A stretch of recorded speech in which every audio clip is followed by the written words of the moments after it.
नमस्कार, एक बार फिर से स्वागत है आप सभी का हमारी खास पेशकश में। मैं हूं प्रीति सिंह, मेरे साथ है मेरे सहयोगी पवन कुमार शर्मा। आज भारत के संसदीय इतिहास का एक बेहद महत्वपूर्ण दिन।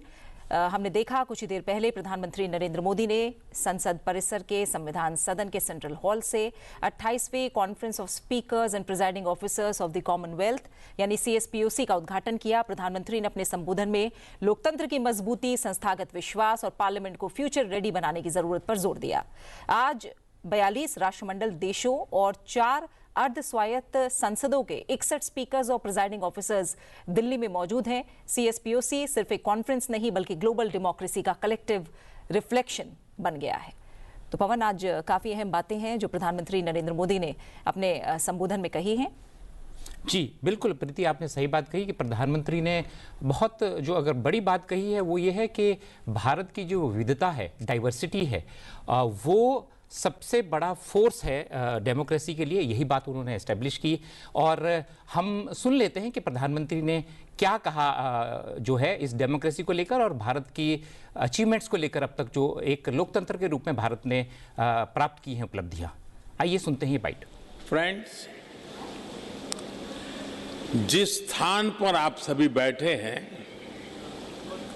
वो भारत की डेमोक्रेटिक जर्नी का बहुत ही महत्वपूर्ण स्थान है।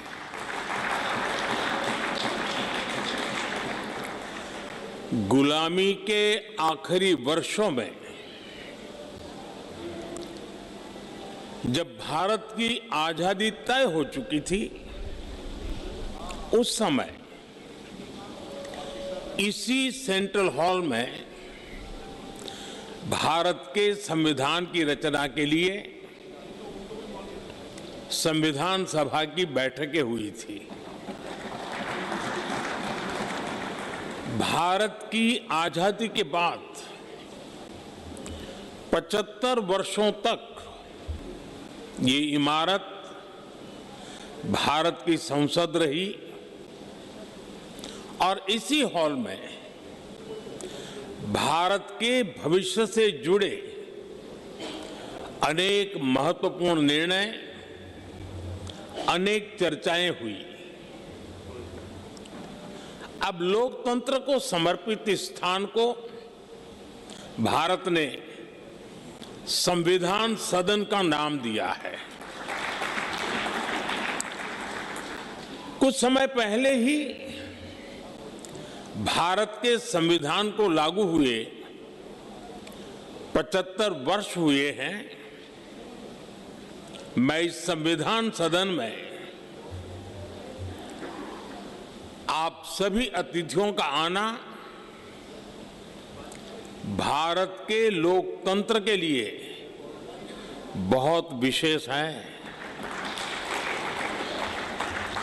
साथियों, ये चौथा अवसर है जब कॉमनवेल्थ स्पीकर्स और प्रिसाइडिंग ऑफिसर्स की कॉन्फ्रेंस भारत में हो रही है।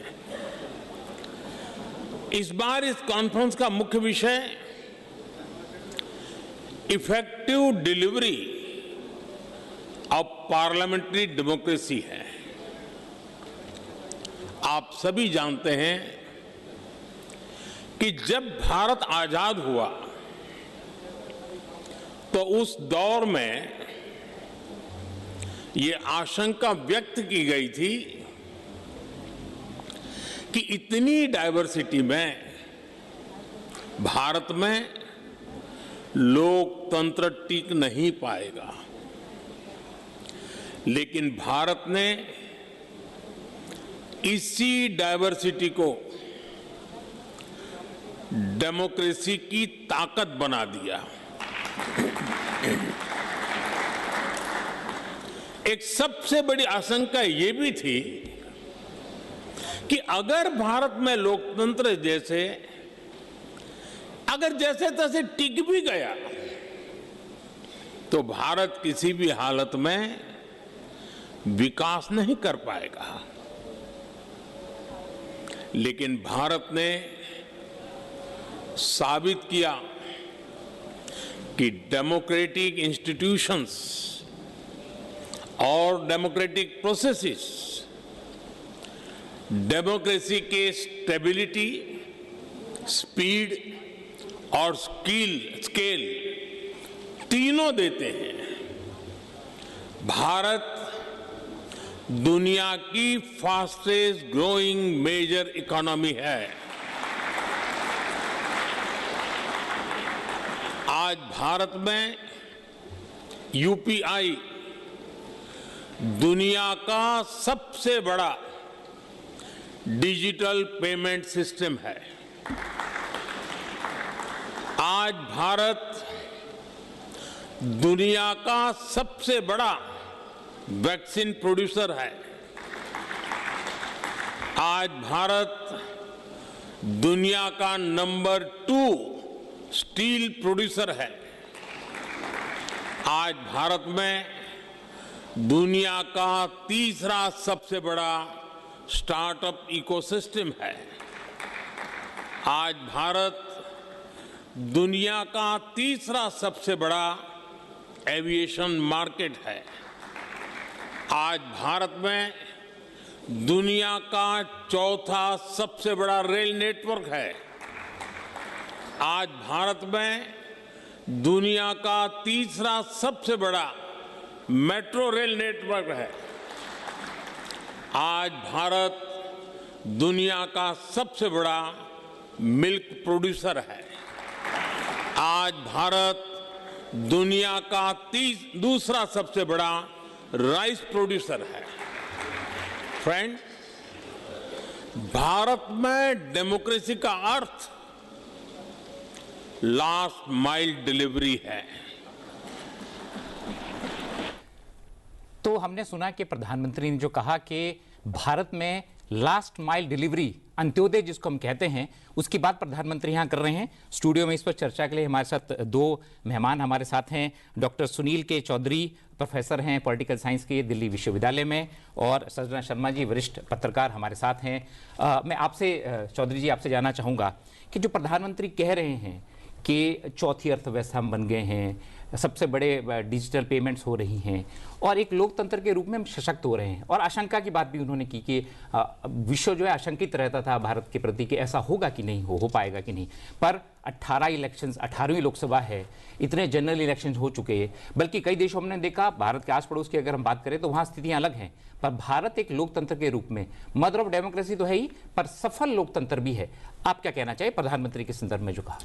देखिए, अगर हम पश्चिमी विचारकों को देखें, जब भारत स्वतंत्र हुआ, एक स्वतंत्र सशक्त लोकतंत्र की स्थापना हो रही थी, तब पश्चिमी के विचारकों ने ये कहा कि ये बहुत मुश्किल होगा भारत के लिए लोकतंत्र को स्थापित करना और लोकतंत्र को कार्यान्वित रूप से आगे बढ़ाना। और उन्होंने बहुत सारे कारण बताए। एक बहुत बड़ा कारण था कि भारत में अज्ञानता, निरक्षरता और कहीं ना कहीं टेक्नोलॉजी और मीडिया की भी कमी थी। लेकिन अगर हम इस 75 वर्षों के इतिहास को देखें, विशेषकर संविधान के बनने के पश्चात, तो देखते हैं कि भारत न केवल एक प्रक्रियात्मक लोकतंत्र के रूप में सफल हुआ है, जिसको हम प्रोसीजरल डेमोक्रेसी कहते हैं, जैसे कि आपने चुनावों की बात की, लोकसभा के चुनाव हैं, विधानसभा के चुनाव हैं, इवन आधारिक संस्थाओं के चुनाव, पंचायती राज संस्थाओं के चुनाव हैं। उन चुनावों की सफलता को हम देखते हैं तो हम कहते हैं कि एक प्रोसीजरल डेमोक्रेसी के रूप में भारत सफल हुआ है। एशिया के देश, अफ्रीका के देश और लैटिन अमेरिका के बहुत सारे देशों में लोकतंत्र आया, लेकिन उस प्रकार से प्रक्रियात्मक रूप में सफल नहीं हो पाया। तो भारत प्रक्रियात्मक लोकतंत्र के रूप में एक सफल लोकतंत्र का द्योतक है।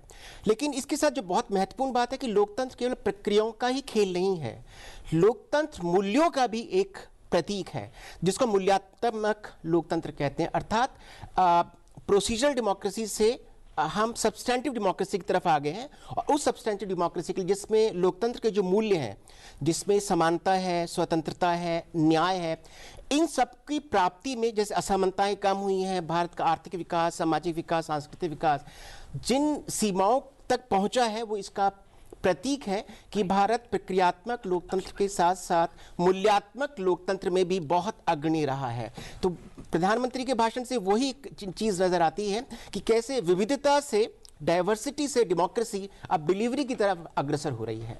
बिल्कुल। और चर्चा को आगे बढ़ाते हैं। इसके पहले आइए सुन लेते हैं कि प्रधानमंत्री ने और कौन सी अहम बातें कही हैं।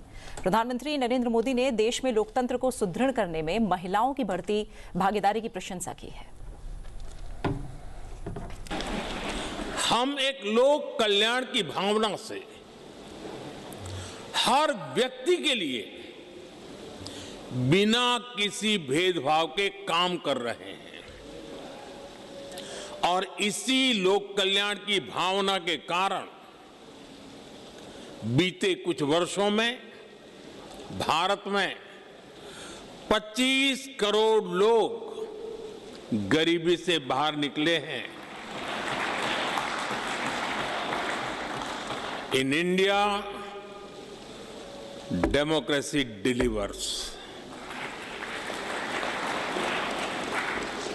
साथियों, भारत में डेमोक्रेसी इसलिए डिलीवर करती है क्योंकि हमारे देश में और भारत में देश की जनता ही हमारे लिए सर्वोपरि है। हमने उसकी एस्पिरेशंस को, जनता जनार्दन के सपनों को प्राथमिकता बनाया है। उसके रास्ते में कोई बाधा ना आए, इसके लिए प्रोसेस से लेकर टेक्नोलॉजी तक हर चीज को डेमोक्रेटाइज किया है और ये डेमोक्रेटिक स्पिरिट हमारी रगों में, हमारे मन में है, हमारे संस्कार में है।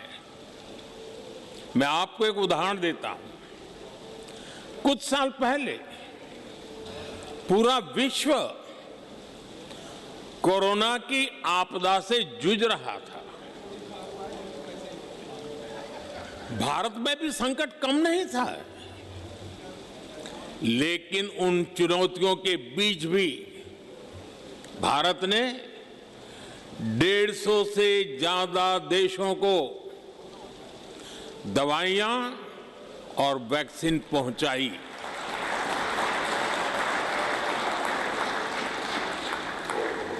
लोगों का हित, लोगों की भलाई और उनका कल्याण, ये हमारा संस्कार है और ये संस्कार हमें हमारे लोकतंत्र ने दिए हैं।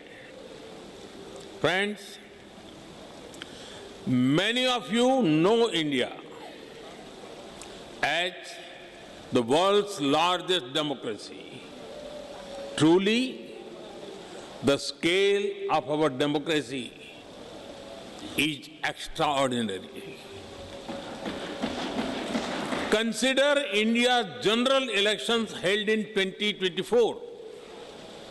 They were the largest democratic exercise in human history.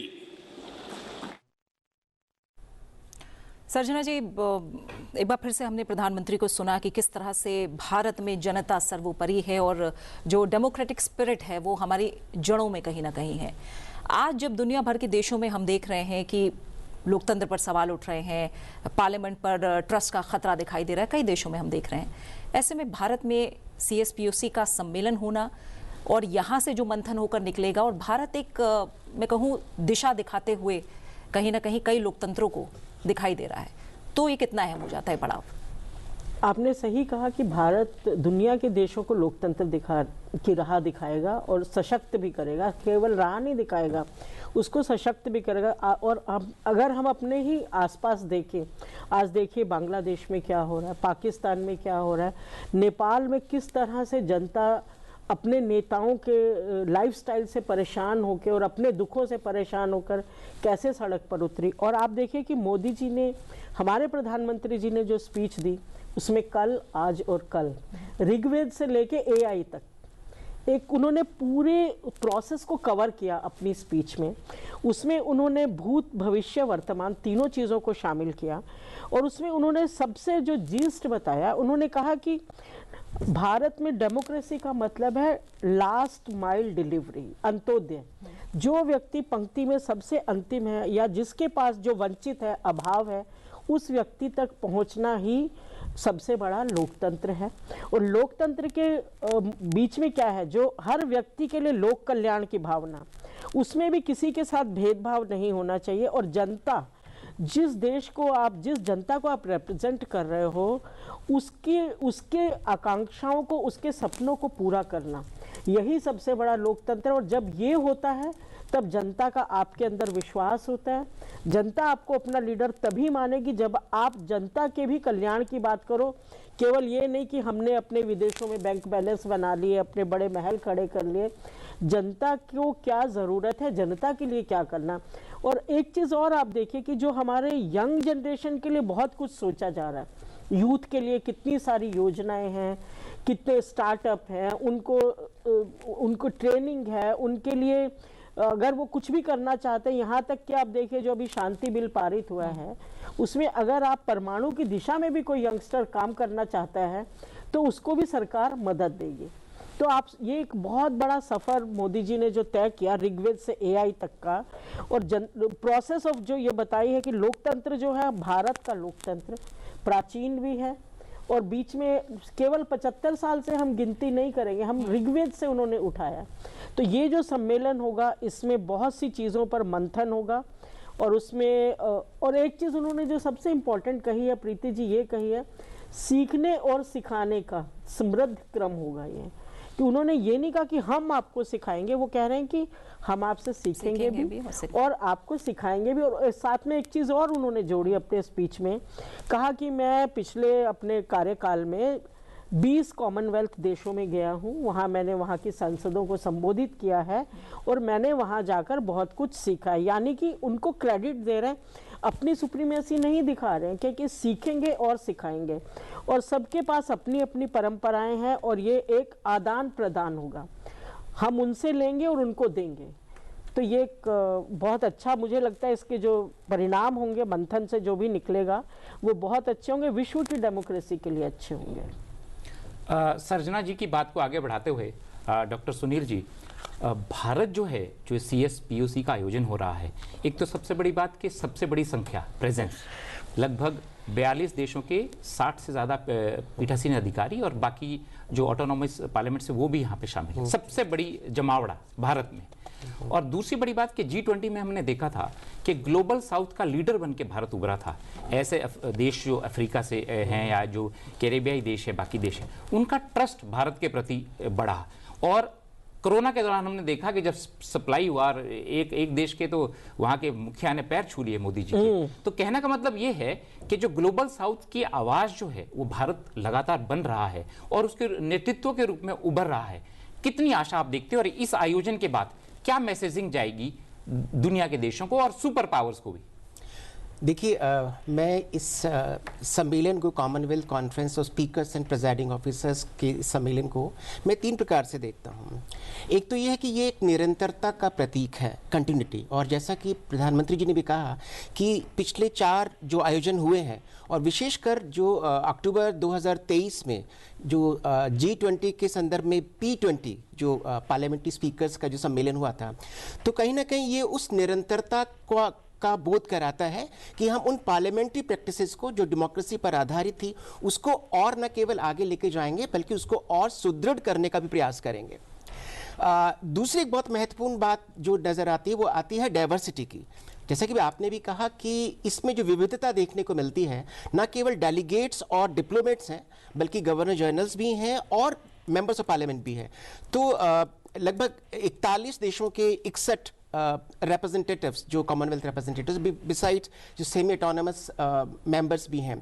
तो ये इस बात का प्रतीक है कि आप देखेंगे कि छोटे से छोटे देश, मलावी जैसे देश अफ्रीका से लेकर मलेशिया तक यहाँ देखते हैं, सियरा लियोन से लेकर सिंगापुर तक हम देखते हैं और कनाडा से लेकर ऑस्ट्रेलिया तक देखते हैं। अर्थात विकसित राष्ट्र भी हैं, विकासशील राष्ट्र भी, और भारत कहीं ना कहीं इसके बीच में कड़ी का काम करती है जो दोनों को एक दूसरे के साथ जोड़ने का प्रयास करती हैं कि डेमोक्रेसी को कैसे हम और स्ट्रेंथन कर सकते हैं। जहां डेमोक्रेसीज इवॉल्व हो रही हैं, विशेषकर जो लैटिन अमेरिकन नेशंस हैं, कैरिबियन नेशंस हैं, अफ्रीकन नेशंस हैं, उनको भारत से बहुत कुछ सीखना, भारत को भी उन्हें बहुत सारी चीज़ों को इस प्रकार से प्रेजेंट करना है कि democracy could be the best alternative to present regimes. और जैसे कि मैडम ने कहा है कि सदर्न साउथ एशिया में हम देखते हैं जिस प्रकार से जैन जी का एक आक्रोश उन संस्थाओं पर आया जहां पे लोकतांत्रिक संस्थाएं अपने उस उद्देश्य को, लक्ष्य को पूरा करने में विफल रही हैं, वहां भारत जिसका एक लंबा इतिहास रहा है। और अगर हम औपनिवेशिक शासन के बाद की उस कला को देखें तो हम देखते हैं कि जो आर्टमैनशिप है, जो क्राफ्ट्समैनशिप है, वो भारत के लोकतंत्र पे बहुत सुदृढ़ नजर आती है। जो तीसरी महत्वपूर्ण बात है डाइवर्सिटी और कंटिन्यूटी के अतिरिक्त, वो है प्रोडक्टिविटी, कि कैसे आप इस बदलते परिवेश में विशेषकर टेक्नोलॉजी, मीडिया और आर्टिफिशियल इंटेलिजेंस में पार्लियामेंट्री इंस्टीट्यूशंस को, पार्लियामेंट्री डेमोक्रेटिक एथोस को हम और सुदृढ़ कर सकते हैं और उसको ट्रांसमिट कर सकते हैं, ताकि जो लास्ट मैन है, जो गांधी जी का लास्ट मैन है और अंत्योदय में दीनदयाल जी का जो लास्ट मैन है, उस लास्ट मैन के साथ डेमोक्रेसी को, डेमोक्रेटिक इंस्टीट्यूशंस को और डेमोक्रेटिक एथोस को हम कनेक्ट कर सके, ताकि हम इस डेमोक्रेसी को और अच्छी डिलीवरी के साथ प्रस्तुत कर सकें। बिल्कुल। और सजना जी, इसीलिए उन्होंने कहा कि लिविंग ब्रीदिंग इंस्टीट्यूशन संसद, यानी सिर्फ कानून ना बनाए बल्कि जो जन विश्वास है, लोकतांत्रिक संवाद है, उसे भी लगातार नरिश करना चाहिए। तो ये इस बात को और गहराई से कैसे समझा जाए, क्योंकि अब युवाओं का ट्रस्ट ये मैं कहूँ सबसे बड़ी चुनौती भी है आज के समय। हाँ, देखिए, इसमें जब ओम बिरला जी ने मीडिया को इसके बारे में ब्रीफ किया तो उन्होंने ये भी बताई, एक जो मुख्य मुद्दा ये भी था, इम्पॉर्टेंट पॉइंट कहूँगी, मुख्य मुद्दा नहीं, कि संसद जब चल रही है वो तो ठीक है, जब संसद नहीं चल रही है तो उस समय भी जनता कैसे जुड़े, संसद से कैसे जुड़ी रहे। तो ये एक बहुत बड़ी बात है, क्योंकि ज़्यादातर क्या है कि अगर ये माना जाता कि संसद का सत्र चला, ख़त्म हो गया, ठीक है, लेकिन उसके बाद भी संसद से आम जनता का जुड़ाव रहे, युवा लोगों का जुड़ाव रहे, युवा इंटर्नशिप दी जा रही है, मंत्रालयों में दी जा रही हैं, तो वो भी सीखे। आपके यहाँ भी दी जाती हैं, मतलब लोकसभा, राज्यसभा में भी इंटर्न्स आते हैं, रिसर्च के बहुत सारे विषय दिए जा रहे हैं भारतीय लोकतंत्र के बारे में, तो उससे वो जुड़ भी रहे। उसके साथ आप देखिए कि जैसा हमारे प्रधानमंत्री का एक नारा है कि विरासत के साथ विकास, हम आगे बढ़ें लेकिन हम अपनी जो हमारी जड़ें हैं उनको न छोड़ें। अगर हमने जड़ छोड़ दी तो हम एक बड़े वृक्ष का रूप नहीं ले पाएंगे और आगे नहीं बढ़ पाएंगे। तो अपनी संस्कृति को भी बचा के रखना है, अपने वर्तमान, और हमें हर टेक्नोलॉजी के साथ पेस मिला के चलना है, ताकि आने वाला भारत विकसित हो, अच्छा हो, स्वतंत्र हो। और लोग, सबसे बड़ी जनता जनार्दन, जनार्दन माने भगवान, कि जनता ही जनार्दन होनी चाहिए। जो रूल कर रहे हैं वो सिर्फ उनकी आकांक्षाओं की पूर्ति का एक माध्यम होना चाहिए, ना कि वो कहे कि जो मैं कह रहा हूँ वही ठीक है। तो ये एक सबसे बड़ी बात है, जनता जनार्दन, लोक कल्याण और जनता के सपनों को पूरा करना। यानी कि जो उनकी आकांक्षाएं, जो उनकी महत्वाकांक्षाएं हैं, और कितने करोड़ लोगों को गरीबी से बाहर निकाला, जो योजनाएं बनाई। तो जब जनता को ये विश्वास होगा कि ये सरकार मेरे कल्याण के लिए, मेरे भविष्य के लिए, मेरे बच्चों के भविष्य के लिए काम कर रही है, तो उसमें संसद से भी जुड़ाव होगा, नेताओं से भी जुड़ाव होगा, सरकार से भी जुड़ाव। और कुछ आपने परिवर्तन अगर देखे हैं, पहले ये राजपथ होता था, उस राजपथ का नाम कर्तव्य पथ कर दिया गया, कि किसी व्यक्ति को ये ना लगे कि Rajpath is royal only for the rulers. ये कर्तव्य पथ है और जो भी यहाँ आए वो अपने कर्तव्य का उसको भान रहे। पीएमओ का भी आप देखें नाम बदला गया है, उसका नाम सेवा तीर्थ। अब जब नए वाले में जाएंगे प्रधानमंत्री, तो साउथ ब्लॉक जब हम बोलते थे तो हमें भी बचपन से लगता था सेंटर ऑफ पावर, जहाँ पे कि बहुत बड़े बड़े लोग बैठते हैं, एक आम आदमी का उससे कोई मतलब नहीं है। जब उसका नाम सेवा तीर्थ होगा तो उसके साथ भाव अपने आप ही दिमाग में, हर शब्द की एक पावर है। जैसे राजपथ से कर्तव्य पथ पर आए तो भाव बदला, पीएमओ साउथ ब्लॉक से जब सेवा तीर्थ में जाएगा तो भाव बदलेगा। तो ये जो प्रोसेस है धीरे धीरे ये डेमोक्रेसी को स्ट्रेंथन करेगी, लोगों का विश्वास बढ़ेगा, और जो युवा है वो युवा भी उनसे जुड़ेंगे। और अभी नेतृत्व के लिए भी आप युवा को काफ़ी, कई जगह पर आपने देखा कि महिलाओं के लिए वो सेक्टर खोल दिए गए जहाँ पर कि कभी एनडीए में, सैनिक स्कूलों में, कॉम्बैट यूनिफॉर्म में। तो जब, और महिलाएं ही इस समय बड़े अग्रणी रोल में है। मोदी जी ने अपने भाषण में भी बोला कि जो ग्रास रूट पर 50% से ज़्यादा विमेन पार्टिसिपेशन है। बिल्कुल। तो जी, महिलाओं की भागीदारी, मैं सर्जना जी की बात को आगे बढ़ाते हुए, क्योंकि उद्घाटन समारोह में प्रधानमंत्री ने कहा वो हम सबके सामने है। अब जो डॉक्टर सुनील जी बातें हो रही है वो 2 सत्र हैं आज, और उसमें विषय है वही जो बेस्ट प्रैक्टिसेस हैं वर्ल्ड की जितनी पार्लियामेंट्स हैं उसमें आर्टिफिशियल इंटेलिजेंस इन पार्लियामेंट, उसका कैसा उपयोग हो। और दूसरा साथ में ही सोशल मीडिया ने बहुत परिवर्तन किया है, वर्ल्ड वाइड किया है, भारत में भी स्थिति हमने देखी है। और उसके साथ जो पार्लियामेंटेरियंस हैं उनकी जिम्मेदारी बढ़ गई है, और ये इन दोनों विषयों पे ही चर्चा हो रही है, क्योंकि वर्ल्ड लेवल के पीठासीन अधिकारी आए हैं, स्पीकर्स आए हैं। आपको कितना ये व्यवहारिक लगता है, क्योंकि भारतीय संसद भी डिजिटल संसद, अगर आप वेबसाइट भी देखें भारतीय संसद की तो डिजिटल संसद है। अभी किसी ने कहा, और वो 2 मिनट में वो सारे सोशल मीडिया पे होता है, सारी चीज़ें आजकल लाइव यूट्यूब होता है। परिवर्तन लगातार हो रहे हैं, क्योंकि भारत सबसे बड़ी संसद है। दुनिया की संसदों में बहुत सारी अच्छी चीज़ें हो रही हैं। आप कैसे देखते हैं वर्तमान संदर्भ में इन दोनों विषयों को? देखिए, ये जो एक बड़ा एक प्लेटफॉर्म इस सम्मेलन के में हमें नज़र आ रहा है कि जितनी लोकतांत्रिक संस्थाएं हैं जो कॉमनवेल्थ से जुड़ी हुई हैं, उनके सभी प्रतिनिधि, विशेषकर स्पीकर्स एंड प्रिजाइडिंग ऑफिसर्स इसमें सम्मिलित हैं। तो वास्तव में ये जो बड़ा मंच है, ये उनके विचारों का आदान प्रदान भी होगा, और न कहीं जो व्यवहारिक नीतियाँ हैं उनका भी एक्सचेंज होगा, साझा करेंगे एक दूसरे को। जैसे कि अगर हम देखें यूनाइटेड किंगडम में जो हाउस ऑफ कॉमन्स, जो उनका लोअर हाउस है, वहाँ पे जो स्पीकर की पोजीशन है उसमें कहा जाता है कि वो न्यूट्रलिटी और इम्पार्शियलिटी के लिए जाना जाता है। और ब्रिटिश पार्लियामेंट्री सिस्टम में ऐसा कहा जाता है कि once a speaker always a speaker. इसका अभिप्राय ये हुआ कि वहाँ पे जो स्पीकर होता है वो जब एक बार इलेक्ट हो जाता है तो वो विभिन्न राजनीतिक दलों से अपने आप से अलूफ हो जाता है, वो निष्पक्ष हो जाता है, वो फिर किसी दल के साथ जुड़ा नहीं रहता। इसलिए फिर जब भी वो चुनाव लड़ना चाहता है वो बिना दल के लड़ता है, और वो निर्विरोध चुनाव चल जाता है। तो ये इस बात का प्रतीक भी है कि जो स्पीकर है, जिसकी इतनी अहम भूमिका होती है विशेषकर सदन को चलाने में, प्रोसीडिंग्स को आगे बढ़ाने में, और सभी पार्लियामेंटेरियंस के अंदर ये एक विश्वास जगाने के लिए कि वो जो स्पीकर का जो पद है वो निष्पक्ष पद है, वो इम्पार्शियल है, न्यूट्रल है, और उसका मुख्य जो ध्येय है, कर्तव्य, वो ये है कि किस प्रकार से पार्लियामेंट्री प्रोसीडिंग्स को हम लोग कैरी फॉरवर्ड करें, और हम जनमानस में जिस विश्वास के साथ सब प्रतिनिधि आए हैं तो उसको पूरा करने का प्रयास करें। तो जैसे मैंने कहा, ये एक छोटा सा एग्जाम्पल दिया, उसी प्रकार से बहुत सारे पार्लियामेंट्री स्पीकर्स जो हैं या प्रिजाइडिंग ऑफिसर्स हैं, उनके अलग अलग डेमोक्रेटिक एक्सपीरियंसेस हैं, प्रैक्टिसेस हैं। तो कौन सी प्रोडक्टिव प्रैक्टिसेस हैं जिसको हमें इस्तेमाल करना चाहिए, तो ये मुझे लगता है कि एक बड़ा मंच है जिसमें वो sharing of experiences and sharing of practices से बहुत कुछ मुझे लगता है कि वो उसका लाभ होगा। दूसरा बात कि जो वर्तमान विधायिकाएँ हैं वो अब 21वीं शताब्दी के इस टेक्नोलॉजी से और विशेषकर आर्टिफिशियल इंटेलिजेंस के चैलेंजेस से जूझ रही है। दे आर ग्रैपलिंग विद दो चैलेंजेस, और उसमें कहने के जनमानस की एक्सपेक्टेशंस भी बढ़ रही हैं।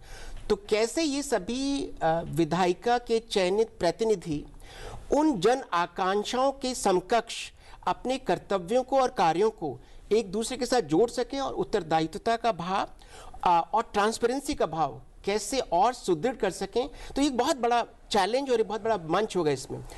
आर्टिफिशियल इंटेलिजेंस को लेकर मैं ये कहूँगा कि इसकी सबसे बड़ी जो उपलब्धियां हैं, उन उपलब्धियों में एक किस प्रकार से पार्लियामेंट्री प्रोसीडिंग्स को हम रिसर्च डॉक्यूमेंटेशन के द्वारा, डेटा एनालिसिस के द्वारा, और हम रिसर्च के साथ कनेक्ट कर सकते हैं। अर्थात एक्सेसिबिलिटी को और एनेबिलिटी को हम कैसे आर्टिफिशियल इंटेलिजेंस के साथ आगे ले जा सकते हैं। क्योंकि देखा जाता है कि जितने भी कॉमनवेल्थ देश हैं, इसमें जो डेटा स्टोरेज है वो अभी कम है। तो डेटा स्टोरेज को लेकर, डेटा कनेक्टिविटी को लेकर किस प्रकार से पार्लियामेंट्री प्रोसीडिंग्स को और हम अच्छा कर सकते हैं, वो मुझे लगता है मंच करेगा। और फाइनली, जैसे कि आपने कहा कि जो मीडिया है था, जो टेक्नो सेवी एंडेवर्स हैं, वो उनकी बहुत बड़ी भूमिका मुझे नज़र आती है।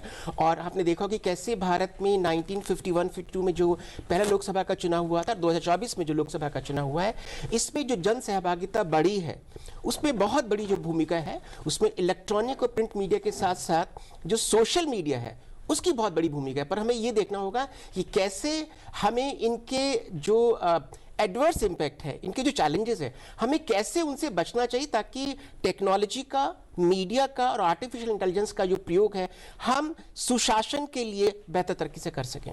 तो सर्जना जी, जैसे हम जान ही रहे हैं कि चैलेंज बहुत बड़ा है। हम एफिशिएंसी बढ़ रही है, ट्रांसपेरेंसी बढ़ रही है, हम जानते हैं एआई के जरिए, लेकिन एक चैलेंज बहुत बड़ा है। बहुत बड़ा क्यों चैलेंज ये मंथन और ज्यादा जरूरी हो जाता है? बिल्कुल बहुत बड़ा चैलेंज है ये। एक तरफ आपको स्मूथ टेक्नोलॉजी से आपके काम को आसान बनाता, लेकिन बहुत से खतरे भी हैं, जैसे डीप फेक का खतरा है। जैसे कि आपने कई बार आपने देखा होगा कि पुराने कहीं के वीडियो उठा के चला दिए जाते हैं और बताया जाता है कि कश्मीर के बारे में ऐसा हुआ, और भी कई जगह ऐसा हुआ कि पुराने वीडियो दिखा दिए और बताया कि अरे भारत में इतनी हिंसा हो रही है। और अभी भी ईरान में भी सुनने में आ रहा है कि कुछ कहीं कहीं और के वीडियो दिखाए जा रहे हैं। तो इसमें निश्चित रूप से खतरे हैं। उसमें सही और गलत को पहचानना, ये भी जनता को भी सीखना ज़रूरी है। और इससे बचा कैसा जाए, इस टेक्नोलॉजी को जब हम यूज़ करें, एआई को हम यूज़ करें, तो उसका सदुपयोग हो, दुरुपयोग ना हो। तो क्या लग रहा है कि ये इसी मंच से कुछ गाइडलाइंस, कुछ फ्रेमवर्क बनता दिखाई दे रहा है? बिल्कुल प्रीति क्योंकि जी, एक तमाम देशों के बीच एक कैपेसिटी गैप भी बहुत ज्यादा है, और जैसे हमने कहा भारत और तमाम ऐसे देश हैं जहां अभी डिजिटल गैप भी थोड़ा ज्यादा है। तो हो सकता है कि इसको लेकर फ्रेमवर्क और गाइडलाइंस हमें आगे आती दिखाई दे। आपने अगर ध्यान से पीएम की स्पीच सुनी हो तो उन्होंने अपनी स्पीच में एक लाइन बोली है, ओपन टेक्नोलॉजी प्लेटफॉर्म हम बना रहे हैं। इसका मतलब क्या है कि हम जो बनाएंगे वो हम तक सीमित नहीं है। जितने कॉमनवेल्थ कंट्रीज हैं वो उस अगर मान लीजिए कि आपने जो शंका जताई कि गैप है, कैपेसिटी गैप है, एक कंट्री के पास बहुत हाई टेक्नोलॉजी है, दूसरे के पास अभी नहीं है, वो प्रोसेस में है या वो सीख रहा है। और जैसा कि भारत है वो हमारी पार्लियामेंट पेपरलेस हो चुकी है, हम डिजिटल हो गए हैं, तो हमारे पास जो है वो ज्ञान, वो तकनीक हम कॉमनवेल्थ कंट्रीज़ के जो बाकी प्रतिनिधि आए हैं उनको समझाएंगे, उनको बताएंगे, फिर वो हमारे लोगों से ट्रेनिंग लेंगे। तो ये जो ओपन टेक्नोलॉजी प्लेटफॉर्म मंच बनेगा, अभी उन्होंने कहा बना रहे हैं, तो बनेगा, इसका कॉमनवेल्थ कंट्रीज़ को निश्चित रूप से फ़ायदा होगा। और जैसा कि उन्होंने पीएम के स्पीच से जो लगता है कि हम प्रतिबद्ध हैं कॉमनवेल्थ कंट्रीज़ के विकास के लिए, तो वो जो कमिटमेंट, जो प्रतिबद्धता है, वो केवल आर्थिक मदद में नहीं है, वो केवल उनको कोई और वैक्सीन देने में या उनको किसी आपदा के समय में मदद पहुंचाने में नहीं है, वो ओवरऑल है, एक समग्र जिसको कहते हैं। तो ये समग्र हैंड होल्डिंग होगी, हर तरीके से आओ मिलकर साथ चलें, जैसा एक समझ लीजिए कि जो हमारे पास है हम उन सब कॉमनवेल्थ कंट्रीज़ को देंगे। जितने प्रतिनिधि आए हैं वो हमसे सीख सकते हैं, सिखाएंगे उनको भी। तो ये एक मुझे पूरा विश्वास है कि इसका बहुत अच्छा, जैसे G20 के रिजल्ट्स बहुत अच्छे आए, हमने बहुत अच्छा किया G20 में, इसी तरह से अब वैसे तो चौथी बार हमारे यहाँ हो रहा है, इससे पहले 3 बार हो चुका है, लेकिन हर चीज़ के एक विकास होता है, तो अब हम बहुत विकसित उस पर हैं। 16 साल बाद एक लंबा 16 साल के बाद एक लंबा गैप है, और वो भारत और ये भारत में बहुत अंतर है। तो निश्चित रूप से इसके बहुत अच्छे फ़ायदे होंगे। और बाकी कॉमनवेल्थ कंट्रीज़, मोदी जी ने ये भी कहा हम सीखेंगे भी और सिखाएंगे भी, तो उनके पास जो है हम लेंगे, जो उनके पास नहीं है वो हम देंगे। बिल्कुल। और पवन, क्योंकि हमारे साथ डॉक्टर चारू मल्होत्रा जुड़ गए हैं, जो कि प्रोफेसर हैं ICT and e governance, expert digital transformation in governments, उनसे हम बातचीत करेंगे क्योंकि एआई को लेकर हम जब बात कर रहे हैं। डॉक्टर चारू मल्होत्रा, शुक्रिया आपका हमारे साथ जुड़ने के लिए। एआई को लेकर चर्चा बेहद अहम है, और हमने जैसे कहा कि ट्रांसपेरेंसी बढ़ रही है, एफिशिएंसी बढ़ रही है, लेकिन चैलेंजेस इसके साथ बहुत ज़्यादा हैं। लेकिन क्या आपको लग रहा है कि जिस तरह से भारत ने डिजिटली लगातार ग्रोथ की है देश के अंदर, तो डिजिटल पार्लियामेंट्री लीडरशिप मॉडल के तौर पर क्या भारत उभरता दिखाई दे रहा है CSPOC के अंदर? बहुत बहुत शुक्रिया, पहले तो दर्शकों को और आपको प्रणाम। बिल्कुल सही कहा आपने, भारत ने अपने आप में एक बहुत ही यूनिक मॉडल स्थापित किया है, AI फॉर ऑल। और ये AI फॉर ऑल का जो मॉडल है, ये पार्लियामेंट के संदर्भ में, डेमोक्रेसी के संदर्भ में बहुत बहुत इम्पॉर्टेंट है। हम लोगों को याद रखना चाहिए कि इंडिया सबसे पहला इनिशियल कंट्रीज था हमारे ग्लोबल साउथ में जिन्होंने जिसने माई गॉव बनाया, और सिटीजन की जुगलबंदी पॉलिसी मेकिंग में माई गॉव के माध्यम से इनिशिएट करनी शुरू की, उसको शुरू किया।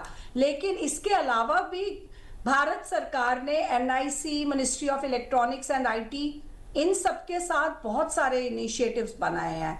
अगर आपको याद होगा, एक डिजिटल संसद ऐप बनाया हम लोगों ने जून 2023 में, जिसमें सारी एआई पावर्ड कैपेबिलिटीज जिसकी अभी चर्चा हो रही थी वो उसके अंदर है। और उसके अंदर जो सबसे इंपॉर्टेंट बात है वो है रियल टाइम बेसिस पे एआई स्पीच आपकी सुन के उसको टेक्स्ट में कन्वर्ट करेगा, जिसको हम लोग टेक्निकल भाषा में स्पीच टू टेक्स्ट कहते हैं।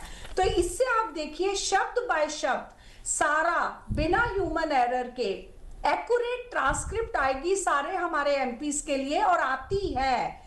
और जिससे कि आप बहुत सारा जो कि डीप फेक की अभी जिक्र कर रहे थे मेरे साथ वक्ता, तो वो वाली प्रॉब्लम्स खत्म होती हैं। इसके अलावा गवर्नमेंट ऑफ इंडिया ने नेशनल ई विधान एप्लीकेशन, जिसे हम नीवा कहते हैं, वो भी बनाया है। अब उसका क्या एडवांटेज है? उसका वही एआई से संबंधित एडवांटेज है कि एआई से मिलकर वो सर्च करता है और हमारे एमपीज और एमएलएस को मदद करता है, हमारे रिसर्चर्स को, सेक्रेटेरिएट्स को मदद करता है सारे बिल, डिबेट, क्वेश्चंस और कमेटी रिकॉर्ड्स ढूंढने के लिए। आप सोचिए कितना सारा डेटा हमारे पास है और वो सब एआई के माध्यम से निकाल पा रहे हैं। पर सिर्फ यही नहीं, पिछले 170 साल का डेटा अब हमें एक टूल है हमारे पास जिसे मेटा डेटा एक्सट्रैक्शन टूल बोलते हैं। वो पार्लियामेंट्री की digital proceedings and Meta data की एक्सट्रैक्शन टूल्स को निकालने में मदद करता है। ये 2023 में आया था। तो इसके माध्यम से भी बहुत तेज रिट्रीवल होता है, साइटेशन होती है, एनालिसिस होता है सारे लेजिस्लेटिव मटेरियल का, जिससे कि पॉलिसी एनालिसिस में बहुत मदद मिलती है। भारत सरकार एक बहुत ही सुंदर समागम है बहुत सारी भाषाओं का। 22 लैंग्वेजेस हमारी ऑलरेडी शेड्यूल में लिखी गई हैं। वो सारी की सारी 22 लैंग्वेजेस का AI driven real time translation संसद भारती करके 2022 में एक ऐप निकली थी, वो भी पार्लियामेंट्री सेशंस में मदद करती है। इसके साथ इसकी डेमोक्रेटिक पार्टिसिपेशन बहुत फास्ट हो जाती है। प्लीज देखिए, ये सब करने के लिए, जुगलबंदी करने के लिए या हमें कॉन्स्टेंटली ट्रांसलेट करने के लिए रियल टाइम चाहिए, और इस टाइम रियल टाइम मदद करता है एआई की वजह से। और इसके अलावा भी अभी यहाँ पे समाप्त नहीं हुआ भारत का पूरा योगदान। भारत ने AI based parliamentary knowledge bot बनाया है। 2025 में इसको हम लोगों ने पायलट किया था और 2026 में उम्मीद है पूरा पार्लियामेंट में ये बिल्कुल अच्छे से क्लैरिटी के साथ इंप्लीमेंट होगा, जिसमें कोई भी एमपी, कोई भी official parliamentary rules, procedures, resolutions और हिस्टोरिकल प्रैक्टिसेस के ऊपर सवाल पूछ सकता है बहुत ही फ्रेंडली बॉट के द्वारा। अलाप करके एक और इनिशिएटिव है जिससे कि इंडियन लीगल टेक्स्ट हमारा लीगल रिसर्च में मदद करेगा, जो already legislative and policy work में मदद करेगा। तो भाषणी के कई रूप हैं। भाषणी एक ऐसा एआई इनिशिएटिव है जो मुझे बहुत अच्छे से, जिसका मुझे बहुत गर्व है अपने मिनिस्ट्री ऑफ इलेक्ट्रॉनिक्स और आईटी का, कि वो अनुवाद करने में, जुगलबंदी करने में, भाषाओं को ट्रांसलेट करने में, जो हमारे देश की हैं 22 भाषाएं और बाहर की 35 भाषाओं में मदद कर रहा है। तो ये सारा जो बैकग्राउंड होने की वजह से जितनी कंट्रीज हमारी अब आ रही हैं, इन सब के लिए बहुत ही प्यारा रोल मॉडल है। पर इस चीज में जो पहले भी हम समझ रहे हैं कि हमें एक दूसरे से आदान प्रदान करना है, तो ग्लोबल एंडेवर्स को भी हमें इग्नोर नहीं करना। ब्राजील ने चैम्बर ऑफ डेप्यूटीज का ऑलरेडी एक एआई इनिशिएटिव बनाया था। इटली का ऑलरेडी एक इनिशिएटिव है जो ऑटोमेटिक स्पीच रिकॉग्निशन का है, वो भी उन्होंने 2022 में बनाया था। ऐसे और कई इनिशिएटिव है जो हमारे मित्र देश आ रहे हैं, जिनसे हम कुछ ना कुछ और उससे इंप्रूव कर सकते हैं। डॉक्टर चारू, बहुत सही बात कही आपने और बड़ी अच्छी जानकारी आपने हमारे दर्शकों के लिए दी कि जो बेस्ट प्रैक्टिसेस हैं वर्ल्ड में जो हो रही हैं और जो भारत में भी हो रही है, वो दुनिया की बाकी संसदें भी सीखें और उसमें वो प्रैक्टिकलिटी में वो चीज़ें हों। दो मेहमान और हमारे साथ जुड़ गए हैं। आशुतोष झा हैं, सीनियर जर्नलिस्ट हैं, वो भी ऑनलाइन माध्यम से हमारे साथ जुड़ रहे हैं। और इसके साथ ही पाथीकृत पायने जी हैं, सीनियर रिसर्च फेलो हैं doctor Shyama Prasad Mukherjee research foundation में। आप दोनों का भी बहुत स्वागत है।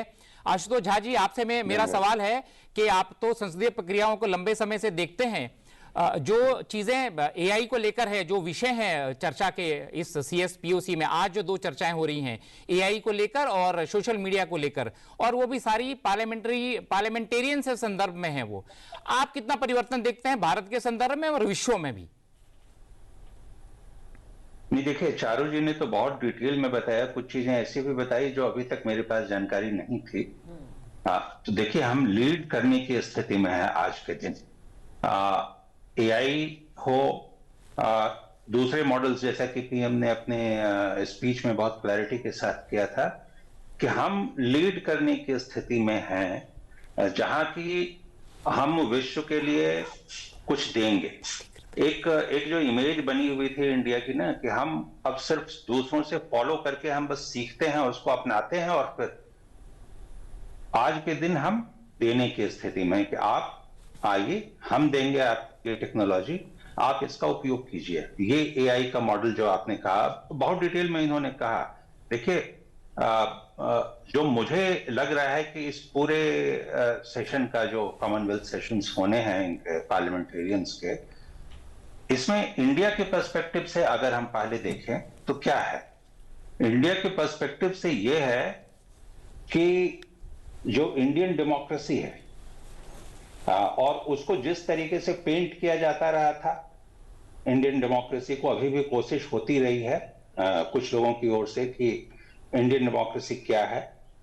वो इंडियन डेमोक्रेसी फाइनली पार्लियामेंट है क्या? वो तो डेमोक्रेसी का एक मंच ही तो है, जहां पर कि आप पार्टिसिपेटिव डेमोक्रेसी की भी बात की गई कि वहां पर कैसे हम पब्लिक को चुन करके आ तो गए, लेकिन पब्लिक की आकांक्षाओं को हम वहां पर ढंग से रिप्रेजेंट कर पाए, इसके लिए, और उसमें भी एआई टूल का उपयोग होगा, कैसे, जो चारू जी ने बहुत तरीके से बताया।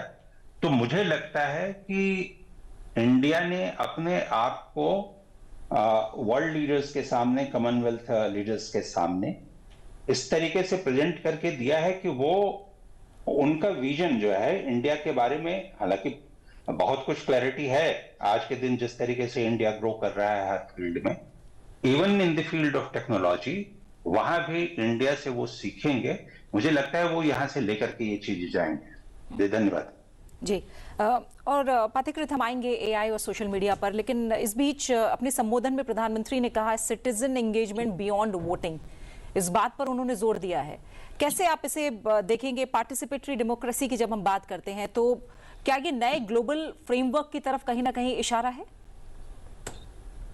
देखिए, सबसे पहली चीज है, अगर आप सिटीजन एंगेजमेंट की बात करें तो जिस तरह से आज सोशल मीडिया में, चाहे वो ट्विटर हो, चाहे वो फेसबुक हो, चाहे वो लिंक्डइन हो, आप किसी भी चीज के ऊपर अगर सरकार को कोई सुझाव दे तो आप देखेंगे बहुत प्रोएक्टिवली, बहुत सेंसिटिवली गवर्नमेंट उस चीज को देखते हैं, और अगर जहां पे अपॉर्चुनिटीज ऑप्शन हो तो उन सुझाव को वो एक्सेप्ट करके इम्प्लीमेंट करते हैं।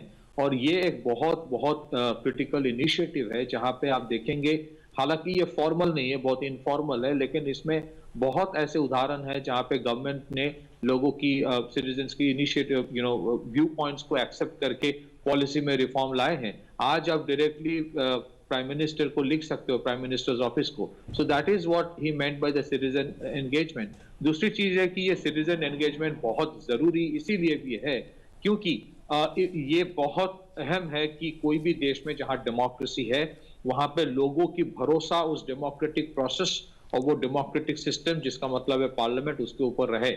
आप देखेंगे पिछले 2-3 साल से या कुछ और भी साल से इस देश की डेमोक्रेसी के ऊपर कोई एनर्की या रेजिम चेंज लाने की, या फिर इस देश के लोग ताकि इसी देश के सरकार के ऊपर भड़क जाए, फिर सड़कों पे आ जाए, फिर मारपीट हो, फिर हाथापाई हो, फिर गोली चले, फिर सिविल अनरेस्ट हो, फिर रायट हो, फिर सिविल वॉर हो, इस तरह की कोशिश इस देश में की गई है। और बाहरी ताकतें हैं जो ये कोशिश हमेशा से करते आते हैं। और पहले भी हम लोगों ने बहुत सारे देशों में देखे हैं, चाहे वो बांग्लादेश है, चाहे वो नेपाल हो, चाहे आप मिडिल ईस्ट में देखेंगे जिस तरह से सिचुएशन सीरिया, लीबिया, या फिर बहुत सारे और देश जहां पे अरब स्प्रिंग हुआ था, जहां पे एक बाहरी ताकत सोशल मीडिया से एक देश के लोगों से जुड़ जाते हैं और वो जिस तरह के नैरेटिव चलाते हैं, एक देश के लोग उसी नैरेटिव के ऊपर विश्वास करके अपने देश के सरकार के ऊपर शक करना शुरू करता है। मैं ये नहीं बोल रहा हूं कि आप अपने सरकार को क्रिटिसाइज नहीं कर सकते हो, आप 1000 बार क्रिटिसाइज करो, वो आपके डेमोक्रेटिक प्रोसेस का हिस्सा है, आपका कॉन्स्टिट्यूशन आपको वो अधिकार देता है। लेकिन ये सोचना कि हम सड़क पे आके सरकार को पलट देंगे ताकि ये चीज ना हो, इसका सबसे बड़ा जो जरिया है कि सरकार डायरेक्टली अपने ऑडियंस से, अपने वोटर से कनेक्ट करे। और इसी वजह से आप देखेंगे कि सरकार की हर एक मिनिस्टर, हर एक मेंबर ऑफ पार्लियामेंट और starting from the prime minister himself, वो जिस तरह से लोगों से कनेक्ट करते हैं थ्रू सोशल मीडिया और जिस तरह से सुझाव लेते हैं, this two way process helps in the entire functioning of the government. और ये भी सही है कि ऐसा नहीं है कि सरकार को हमेशा हर चीज के ऊपर बेस्ट आइडिया होता है, क्योंकि ये कलेक्टिव गवर्नेंस है। बहुत टाइम बहुत सारे चीजों के ऊपर एक्सपर्ट्स जो बोलते हैं टेलीविजन में, जो सब्जेक्ट मैटर एक्सपर्ट है, उसको सरकार सुनते हैं और बहुत टाइम उसमें इंप्लीमेंट हुआ है। सो मुझे लगता है कि ये इनिशिएटिव बहुत जरूरी है, क्योंकि पार्लियामेंट्री डेमोक्रेसी या फिर डेमोक्रेसी का मतलब ही है कि ऑटोक्रेटिक सिस्टम नहीं है। ऑटोक्रेसी एक तरह का वही होता है जहां पे सरकार अगर सोचता है कि मैं जो बोलूंगा वही है, अगर नहीं तो मैं तुम्हें गोली मार दूंगा, जो हम कुछ देशों में अब देख रहे हैं। उस तरह के सिस्टम जिस दिन हो जाता है कि गवर्नमेंट ये सोचे कि मुझे ही सब कुछ पता है, बाकी किसी को पता नहीं है, सारे देश का इंटेलेक्चुअलिज्म मेरे पास ही है, उन देशों में आप देखेंगे आज हालत क्या है। तो ताकि उस तरह की हालत इंडिया में कभी ना हो, इसी वजह से जो शास्त्रार्थ का कॉन्सेप्ट है, मैं ये कहना चाहता हूं कि डेमोक्रेसी इंडिया में 1947 में नहीं आया। हमारे जो सिविलाइजेशनल इथोस है उसमें डेमोक्रेसी हमेशा से ही है। हमारे देश का कॉन्सेप्ट है शास्त्रार्थ, जहां पे हर चीज ये बोला जाता है कि आप डिबेट करके, आप तर्क से, आप बात करके सुलझा दे, ताकि ना कि लड़ाई करके। इसीलिए प्राइम मिनिस्टर मोदी हमेशा बोलते हैं कि this is not an era of war. चाहे आप रामायण देखिए, चाहे वो महाभारत देखिए, वहां पे जो जंग हुई that was the last option. उसके पहले भी दूत भेजा गया था ताकि चीजें आराम से उसका मसला हल हो सके। सो इसीलिए आपके people connect for the government is very important. People connect with the government and engaging the people for governance, ये बहुत इंपॉर्टेंट है। प्राइम मिनिस्टर मोदी हमेशा कहता है कि मैक्सिमम गवर्नेंस मिनिमम गवर्नमेंट, और वो चाहते हैं कि जिस तरह से आप देखेंगे बहुत सारे सेक्टर्स में प्राइवेट सेक्टर को ओपन कर दिया। आज बहुत सारे ऐसे लोग जो एक टाइम सोचते थे कि हम बाहर जाके अपने सपने पूरा कर सकते हैं, आज वो लोग यहाँ पे स्टार्टअप तैयार कर रहे हैं। जब यहाँ पे 2 लाख से अधिक रजिस्टर्ड स्टार्टअप्स हैं, जहां पे यहाँ पे 10,000 से ज्यादा डीप टेक स्टार्टअप्स है, जहां आप आत्मनिर्भर होने की बात कर रहे हैं। और आत्मनिर्भर धीरे धीरे इंडिया जो हो रहा है, जिस तरह से $2 ट्रिलियन से इंडिया $4 ट्रिलियन सिर्फ 10 साल में हो गए। जब किसी ने नहीं सोचा था कि कोविड के बाद इंडिया का इकोनॉमी उभर के आएगा, तब आप 4th लार्जेस्ट इकोनॉमी बन पाए हैं। तो ये सारे के सारे चीज ये संभव नहीं है कि सरकार खुद करे, जब तक उस देश के नागरिक सरकार का हाथ ना पकड़े, जब तक उस देश के नागरिक सरकार के साथ ना दे। तो ये चाहे वो इंडिया की इकोनॉमिक जर्नी हो, चाहे वो इंडिया की आप देखेंगे कोविड के टाइम जिस तरह से देश उससे उभर के आया है, उसमें it has always been government and public participation together. बिना पब्लिक पार्टिसिपेशन से आप कभी कुछ नहीं कर सकते, क्योंकि डेमोक्रेसी का मतलब country is all about its people. So इसी वजह से आप देखेंगे प्राइम मिनिस्टर मोदी हमेशा से अपना जो ओरिएंटेशन टुवर्ड्स ऑडियंस होता है, पीपल होता है, वोटर्स होता है, वो हमेशा से सकारात्मक रखा है, हमेशा से डायरेक्ट कम्युनिकेशन करते हैं। और दूसरी तरफ जिस तरह से आप देखेंगे, जिस तरह से बहुत सारे नए इनिशिएटिव्स उन्होंने लिया है, वहां पे यूथ एंगेजमेंट बढ़ाने के लिए, मैं G20 की अगर आप बात करें, जिस तरह से G20 के टाइम Y20 जो था, जो यूथ एंगेजमेंट डिवीजन था G20 का 2023 में जब इंडिया में हुआ, प्राइम मिनिस्टर मोदी ने ये एक मुहिम चलाई थी कि हर एक राज्य में, हर एक डिस्ट्रिक्ट में शायद कोई ना कोई G20 का कार्यक्रम होगा। उसके तहत Y20, जिसका secretariat doctor Shyama Prasad Mukherjee research foundation था, उस टाइम जो हम लोगों ने काम किया, वहां पे हम लोग 2000 से ज्यादा कार्यक्रम किए, छोटे छोटे, और ये सरकार के सपोर्ट से ही हुआ है, ताकि देश के हर एक कोने में लोगों की जागरूकता हो कि देश किस तरफ जा रहा है और देश किस तरह से दुनिया के एक अहम देश, सिर्फ एक अहम देश नहीं बल्कि हम एक लीडरशिप देने की पोजीशन में हैं। तो ये इन्वॉल्वमेंट ऑफ द पीपल बहुत इंपॉर्टेंट होता है, इसी की जिक्र प्राइम मिनिस्टर ने किया है। जी पत्रकृत जी, आपने बहुत अच्छी बात कही, सिटीजन पार्टिसिपेशन की आपने बात की। तो भारत में तो कंसेप्ट ग्राम सभा का है, गांव के निर्णय तक जो है सदियों पुरानी जो है लोकतंत्र है भारत में, और वहां गांव के निर्णय, ग्राम सभा का कंसेप्ट है, उसके रिटन एविडेंसेस हैं। तो वो ग्राम सभा का कंसेप्ट है, गांव के निर्णय जब बिल्कुल सामूहिक फैसले लिए जाते हैं तो देश के जो निर्णय है वो तो फैसले सामूहिक रूप से लिए जा रहे हैं। सर्जना जी, मैं आपके पास आना चाहूंगा कि जो सिटीजन पार्टिसिपेशन बियॉन्ड वोटिंग, ये भी विषय है, और इसके साथ सिक्योरिटी जो है और हेल्थ इश्यूज जो हैं एमपीज के हैं, वो भी दो विषय हैं जो जिसके कल चर्चा होनी है। और एक बात आपने अगर गौर की हो तो जितने भी बाहर से आए हैं सीएस पीओसी मेंबर्स हैं, उसमें महिलाएं बहुत सारी हैं, स्पीकर्स बहुत हैं, उनकी भागीदारी बहुत अच्छी है। तो सिटीजन पार्टिसिपेशन में जो आम महिला भी है उसकी भागीदारी भी दिखती है, इस मंच पे तो दिख ही रही है। आपका क्या परिवर्तन है, क्योंकि भारतीय संसद की हम बात करें, आपका क्या अनुभव है? आप लंबे समय से ये संसदीय प्रक्रियाएं देखती हैं, कितना परिवर्तन आप देखती हैं सिटीजन पार्टिसिपेशन? बहुत परिवर्तन आया है। अभी आप अगर अभी की बात देख लें, जो बजट आने वाला है तो जनता से सुझाव मांगे गए, और आप अगर उसको मैंने पढ़े, वो अगर आप जनता के सुझाव पढ़ेंगे तो आपको बहुत अच्छे अच्छे लोगों ने उसमें सुझाव दिए हैं, बीमे को लेके दिए हैं, सेहत को लेके दिए हैं, कर को लेके दिए हैं। तो ऐसा पहले नहीं होता था कि आम जनता बजट में भागीदारी कर रही है। तो एक तो ये हुआ। दूसरा, अब देखिए जो महत्वपूर्ण बिल होता है, कोई भी नया विधेयक सरकार लाना चाहती है तो 30 दिन के लिए उसको पोर्टल पे डाल दिया जाता है मिनिस्ट्री के, और जनता से सुझाव आमंत्रित किए जाते हैं। और फिर उन सबको ऐसा नहीं कि सुझाव मंगा लिए और कुछ किया नहीं, उन सबको समाहित करके ही वो विधेयक बनाए जाते हैं, फिर वो संसद में लाए जाते हैं और तब पेश होते हैं। तो ये एक बहुत बड़ा जन भागीदारी, जिसको हम जन भागीदारी कह रहे हैं, ये बहुत बड़ी जन भागीदारी। दूसरा, आप सोचिए कि सरकार अब बहुत रिस्पॉन्सिबल भी है। आपने पिछले दिनों देखा होगा कि रेलवे पे बहुत से ऐसे इंसिडेंट्स होते रहते हैं कि एक महिला अपने छोटे बच्चे के साथ ट्रैवल कर रही थी और दूध नहीं था, तो उसने ट्वीट किया और तुरंत रेल मंत्रालय ने उस ट्वीट को नोट किया और जो भी अगला स्टेशन आया उस बच्चे के लिए दूध भेजा गया। एक और घटना हुई थी, किसी को दवा चाहिए थी, उसके पास दवाई, तो दवा भेजी गई। तो ये देखिए, ये है सोशल मीडिया का इम्पैक्ट। और ऐसे बहुत से आप किस्से देखो कि जो घटनाएं सोशल मीडिया पर बहुत ज़्यादा लोगों का आक्रोश एकदम हो जाता है, तो उसके ऊपर सरकार तुरंत उसके ऊपर कार्रवाई करती है, उसके दोषी को ढूंढती है। तो ये सोशल मीडिया का एक बहुत बड़ा इम्पैक्ट है। दूसरी बात आपने कहा है महिलाओं की भागीदारी। महिलाओं की भागीदारी में अगर मैं बात करूं तो वैसे तो अब तो वो महिला सशक्तिकरण वो बिल आ ही गया है, नारी वंदन बिल है, तो कानूनी रूप से 30% लागू हो ही जाएगा। 33% लागू होगा और महिलाओं के लिए और ज़्यादा खोल दिया गया। और नीचे के लेवल पर ग्राम पंचायत में महिलाओं की भागीदारी बहुत बड़ी है। और बाकी देशों से जो महिला प्रतिनिधि आए हैं, निश्चित रूप से भारत ही नहीं, उनके देश में भी महिलाओं को लेकर एक सम्मान की भावना, उनको आगे बढ़ाने की भावना है। तो ये जो महिलाओं को लेकर मोदी जी की भी जो नीतियां हैं बहुत सारी, आपने देखा होगा, ऐसा नहीं कि बड़ी पढ़ी लिखी महिलाओं के लिए ही, उन्होंने जो दस्तकार महिलाएं हैं, जो कारीगर महिलाएं, अभी पिछले दिनों आंध्र प्रदेश में उन्होंने क्रोशिया बुनने वाली महिलाएं, जब वो घर के काम से अपने मुक्त हो जाती हैं तो बहुत सुंदर क्रोशिया बनाती हैं।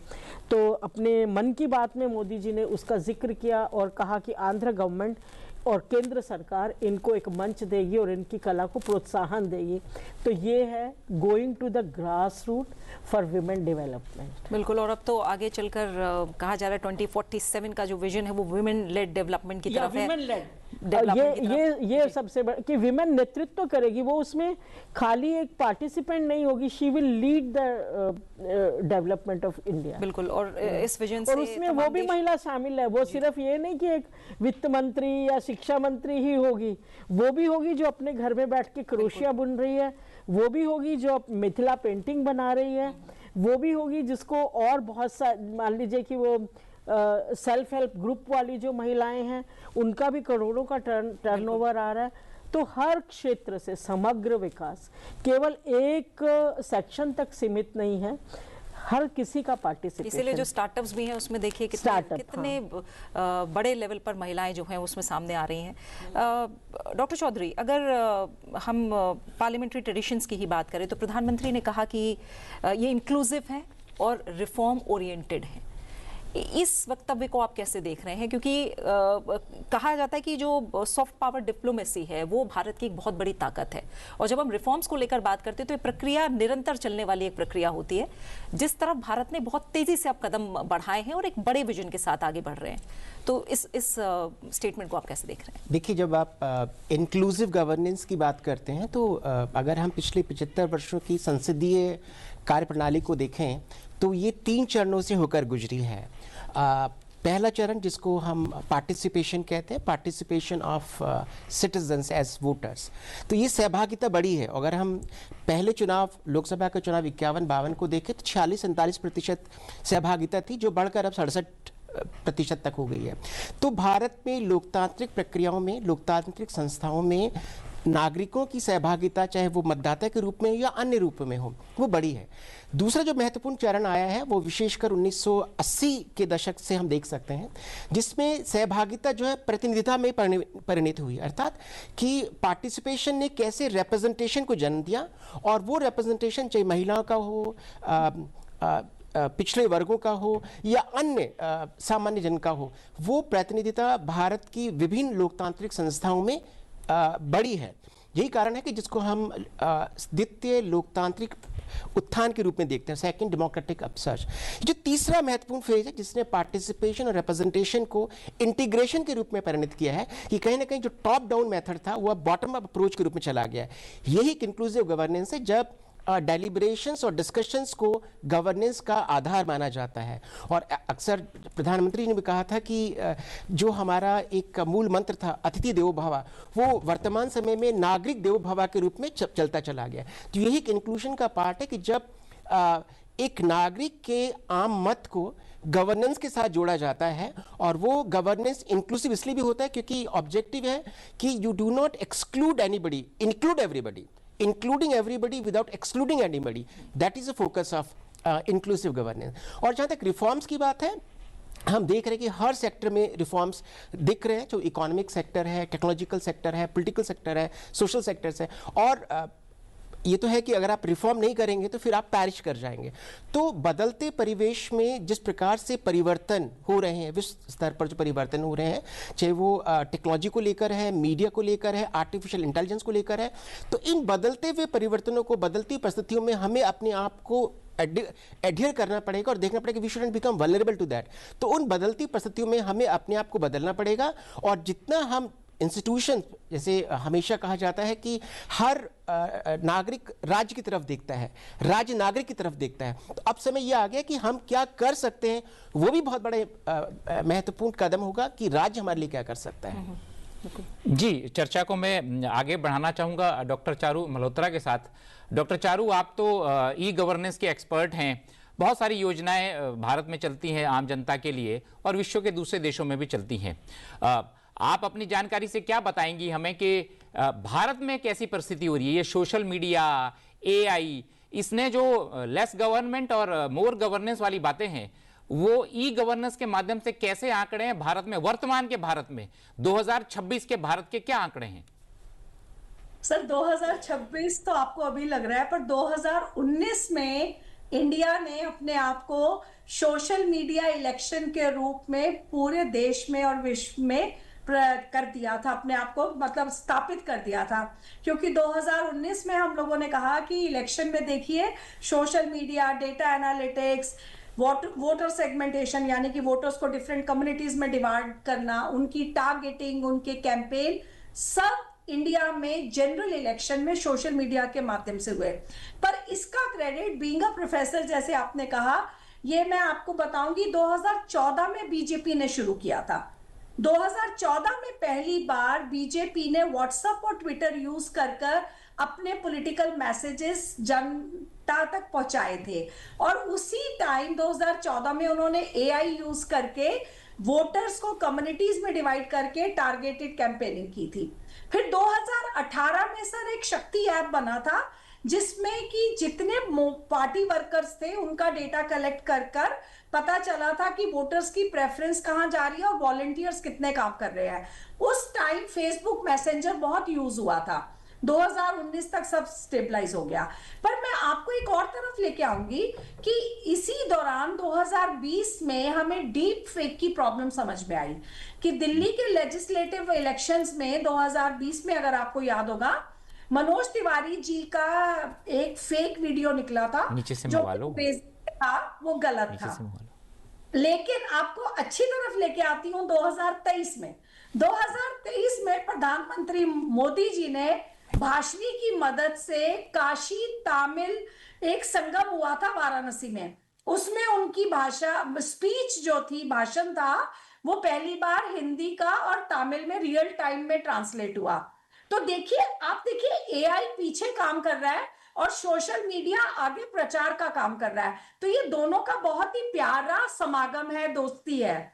2024 में सर हमने एआई यूज करके वोटर का बिहेवियर प्रेडिक्ट करना शुरू कर दिया और उसका 2024 के इलेक्शंस में कई जगह दिखा। हाँ, इसका बैड इफेक्ट क्या है, इसका नुकसान क्या है कि डीप फेक वीडियो से हमारे जो माननीय होम मिनिस्टर जी हैं अमित शाह जी, उनका प्रोपोगेट करके बहुत ही गलत डिफेमेशन हुआ था, जो गलत है। तो आप ये देखिए, इससे हम एक बड़ी अजीब सी दुविधा में है सर कि एक तरफ हम इसको प्रचार के लिए यूज करते हैं जो कि बिल्कुल बोनाफाइड है, सही है, लेकिन दूसरी तरफ कुछ गलत कर कह देते हैं कि ये तो डीप फेक है।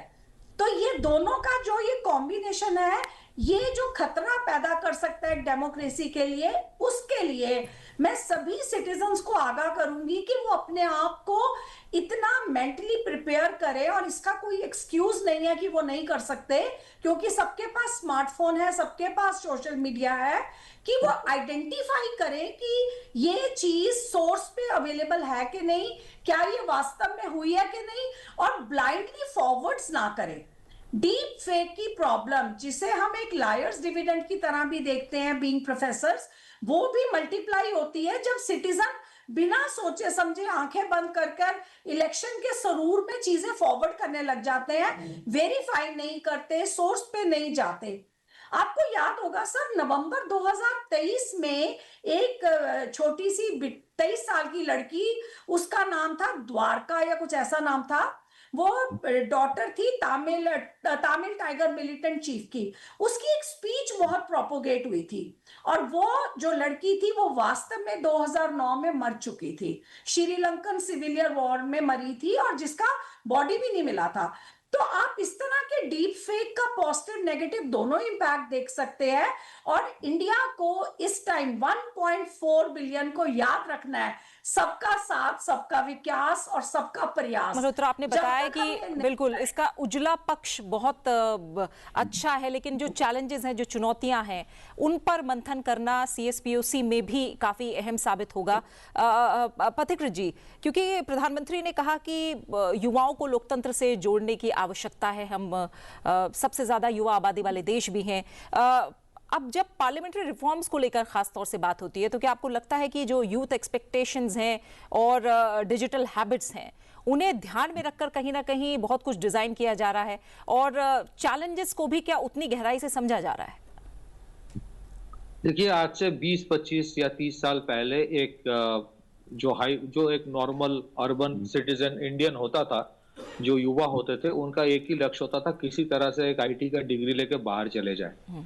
उनको वो एक नैरेटिव बहुत क्लियर हो गया था, उस टाइम प्रचलित हो गया था कि I am not interested in politics, और वो बहुत खतरनाक था इस देश के लिए, क्योंकि जिस देश में आम युवा ये सोचने लगे कि मैं तो पढ़ाई कर रहा हूँ अपने पैसा कमाने के लिए, किसी तरह ग्रीन कार्ड लेके बाहर चला जाऊंगा और मेरे को इस देश से कोई लेना देना नहीं है। तो ये मानसिकता में अगर आप देखें, पिछले 10 साल में बहुत बदलाव आया है। आज कोई भी पॉलिसी इशू गवर्नमेंट लेता है तो इसके ऊपर जिस तरह के डिस्कशन सोशल मीडिया में होता है, इससे ये साबित होता है कि आज के जो यंग जनरेशन है, युवा है या मिडिल एजेड है, वो इस देश के इश्यूज में इंटरेस्ट लेते हैं, चाहे वो गवर्नमेंट के फेवर में बात करे या गवर्नमेंट के खिलाफ बात करे। द फैक्ट कि वो लोग बात कर रहे इस देश के पॉलिसीज को लेके, ये खुद में एक बहुत ही एक पॉजिटिव इंक्लिनेशन है। दूसरी चीज है, अगर आप देखें जिस तरह से डिलिमिटेशन होने वाला है और पार्लियामेंट में इजाफा होगा सीट्स का, तो मुझे लगता है कि जो एक पैटर्न दिख रहा है पिछले कुछ साल में, जहां पे चाहे वो पार्लियामेंट्री इलेक्शन हो, चाहे वो स्टेट लेजिस्लेटिव इलेक्शन हो, चाहे वो म्यूनिसिपल कॉर्पोरेशन के इलेक्शन हो, बहुत बड़े तादाद में यंग जनरेशन के लोगों, युवाओं को सीट दिया जा रहा है। तो ये एक पॉजिटिव इम्पैक्ट है, पॉजिटिव चीज है कि बहुत सारे युवा जो है वो पार्लियामेंट में आज आ रहे हैं, उनके नए आइडियाज लेके आ रहे हैं, और ये कोई भी देश के लिए नवीन और प्रवीण, इन दोनों का एक कॉम्बिनेशन होना बहुत जरूरी है। तीसरी चीज ये है कि इंडिया के जो अगले 20-25 साल का जो एक विजन है प्राइम मिनिस्टर मोदी का, बाय 2047 विकसित भारत बनाना है, जहां पे आपको you want to be among the major players in semiconductors, चाहे वो एआई हो, चाहे वो बायोटेक्नोलॉजी हो, चाहे वो एरोस्पेस हो, इन सारे चीजों में आप देखेंगे कि the young generation will have to working. मैं ऐसे बहुत लोगों को जानता हूं जो एक टाइम था यहां से बाहर चले गए थे, अमेरिका में जहाँ पे काम कर रहे थे, आज वो चाहते हैं कि भारत में वापस आके यहाँ पे कुछ रिसर्च एंड डेवलपमेंट करे। इनफैक्ट कोविड के टाइम जो हमारे खुद के देश में बनाए गए वैक्सीन है, वो एक लिविंग एग्जाम्पल है। वो वैक्सीन जो इंडिया में बनाया गया था, या फिर जो वैक्सीन इंडिया में बनाए गए थे, वो इंडियंस ने बनाए थे।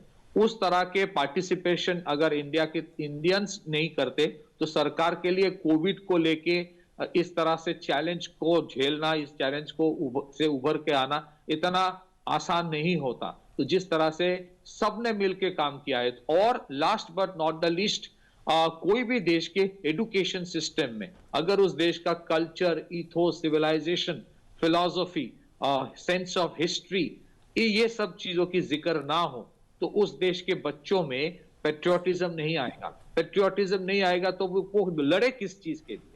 देश के लिए ना। तो देश के लिए लड़ने के लिए, देश को बेहतर बनाने के लिए, देश के प्रति जो एक प्यार है, वो सिर्फ क्रिकेट मैच में ताली मारने से नहीं होगा। मैं ये नहीं बोल रहा हूं कि क्रिकेट मैच से ताली नहीं मारना चाहिए, वो भी बहुत इंपॉर्टेंट है नेशनलिज्म के लिए, जब एक इंडिया से कोई एक इंटरनेशनल मैच जीता है। पर मैं बोल रहा हूं कि इसमें पार्टिसिपेशन हर एक तरह के होना चाहिए, और जहां पे आप देखेंगे पिछले 10 साल में government is more open to it. जिस तरह से आज प्राइवेट पार्टिसिपेशन, जैसे आप ऑपरेशन सिंदूर की बात करें, ऑपरेशन सिंदूर में जिस तरह के वेपन सिस्टम्स, हथियार की इस्तेमाल हुई, बहुत बड़े तादाद में वो हथियार इंडिया में बनाए गए हैं, या फिर इंडिया में उसको मॉडर्नाइज, अपग्रेड किया गया है। उन सारे हथियार आप देखेंगे जो कंपनी तैयार कर रहा था या काम कर रहा था डीआरडीओ के साथ, सारे यंग जनरेशन के 25, 30, 35 साल या ज्यादा से ज्यादा 40 साल के हैं। वो अपने जॉब छोड़ के पैशन जो है उनका, उस पैशन के तरफ जाके काम किया है, और वो पैशन का जो इंस्पिरेशन है, वो कहीं ना कहीं बहुत हद तक प्राइम मिनिस्टर मोदी का एक पॉजिटिव इंपैक्ट उस पे है। क्योंकि जिस तरह से प्राइम मिनिस्टर ने यूथ के साथ कनेक्ट किया, जिस तरह से उन्होंने उनको इंस्पायर किया कि आप देश के लिए भी कुछ करें, तो उसका एक इंपैक्ट है। तो पार्लियामेंट्री डेमोक्रेसी में पार्टिसिपेट करने के लिए, जो मुझे लगता है कि पार्लियामेंट में बैठना जरूरी नहीं है, पार्लियामेंट में बाहर भी जाके वो बाहर भी जो लोग हैं, वो भी पार्लियामेंट्री डेमोक्रेसी का एक अहम हिस्सा है, वो पिलर है। और सबसे इंपॉर्टेंट चीज है, जहां हम देख रहे हैं बहुत सारे देश है जहां पे लोगों का भरोसा डेमोक्रेसी से उठ रहा है। आज भी इस देश में लोग डेमोक्रेसी पे भरोसा करते हैं, और ये सोचते हैं कि हालांकि चैलेंजेस है, कोई भी देश में चैलेंजेस होते रहते हैं। जिसके पास गाड़ी है उसको बड़ा गाड़ी चाहिए, जिसके पास बड़ा गाड़ी है उसको और कुछ चाहिए, लेकिन उनको ये भरोसा है कि अगर इस देश में चैलेंजेस है तो वो डेमोक्रेसी जो हमारे है, पार्लियामेंट्री डेमोक्रेसी, उसी से ही आप सॉल्व कर पाते हो। और मैं हमेशा कहूंगा 2 चीजें अंत में। पहली चीज तो ये कि जो प्रेसिडेंशियल सिस्टम ऑफ गवर्नेंस है, हम अमेरिका में देख रहे हैं जिस तरह से, जहां पे प्रेसिडेंट के पास बहुत ज्यादा पावर होता है, और उससे क्या इंपैक्ट हो रहा है हम लोग देख रहे हैं कि कल क्या डिसीजन लिया जाएगा आज पता नहीं चलता। लेकिन जो चेक्स एंड बैलेंसेस एक पार्लियामेंट्री डेमोक्रेसी लाता है, वो बहुत इंपॉर्टेंट है। लास्ट में आप पार्लियामेंट की सिक्योरिटी और हेल्थ की बात कर रहे थे, मैं ये कहना चाहता हूं, ये जो इंडियन पार्लियामेंट में है उसमें टेरर अटैक भी हुआ था। तो पार्लियामेंट को सुरक्षित रखना और किस तरह के सिक्योरिटी अरेंजमेंट आज पार्लियामेंट में है, वो भी एक मिसाल है दूसरे देशों के लिए। क्योंकि वो जो टेरर अटैक था, that was an attack on democracy of India. तो डेमोक्रेसी ऑफ इंडिया को सिक्योर करने के लिए पार्लियामेंट को सिक्योर करना बहुत जरूरी है। जिस तरह से इंडिया की सिक्योरिटी एजेंसीज पार्लियामेंट को सिक्योर करते हैं, वो दूसरे देशों के लिए भी एक मिसाल है, वो वहां से सीख सकते हैं। बिल्कुल सही कहा आपने। मैं आशुतोष झा जी को चर्चा में लाना चाहता हूं। आशुतोष जी, जो ये CSPOC है, इसमें रोल ऑफ स्पीकर्स भी एक टॉपिक है जिसके ऊपर चर्चा होनी है। और अगर हमने भारत की देखा है, भारत की संसद में चाहे दोनों सदन है, लोकसभा हो चाहे राज्यसभा हो, कई बार बड़ी ऑकवर्ड सिचुएशंस पैदा हो जाती हैं। आपका भी संसदीय प्रक्रियाओं को आप बड़े गहरे से देखते रहे हैं। जब ये आम जनता की बातें नहीं होती, कुछ दूसरी चीजें वहां पे हावी हो जाती हैं संसदों में, तो क्या CSPOC के जो देश हैं उनको भी सीखना चाहिए जहां अच्छी प्रैक्टिसेस हो रही हैं? क्योंकि ये जो व्यवधान है वो हम सिर्फ भारत में नहीं बल्कि विश्व की कई और संसदों में भी देख चुके हैं। हमारी विधानसभाओं में कई बार हो जाता है। तो जो लोगों का कल्याण है वो पीछे छूट जाता है क्या? और जो संसदीय प्रक्रिया है उसको सबसे आगे नहीं रखा जाना चाहिए क्या? देखिए, ये हमेशा से डिबेट का हिस्सा रहा है कि वहां हमें किस चीज को बढ़ावा देना है, यह बहस।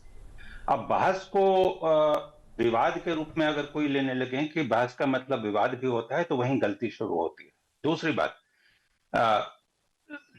इसमें दो तीन चीजों है। एक तो सांसदों का रोल आता है इसमें कि सांसद किस तरीके से बिहेव कर रहे हैं।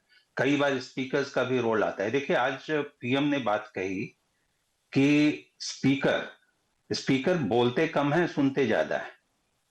यही बात जब मुझे याद है, शायद सोमनाथ चटर्जी उस समय स्पीकर बने थे, उन्होंने शपथ ली थी और उस समय अटल बिहारी वाजपेयी ने उनसे कहा था कि आप बोलपुर से आते हैं लेकिन अब आपको बोलना कम पड़ेगा।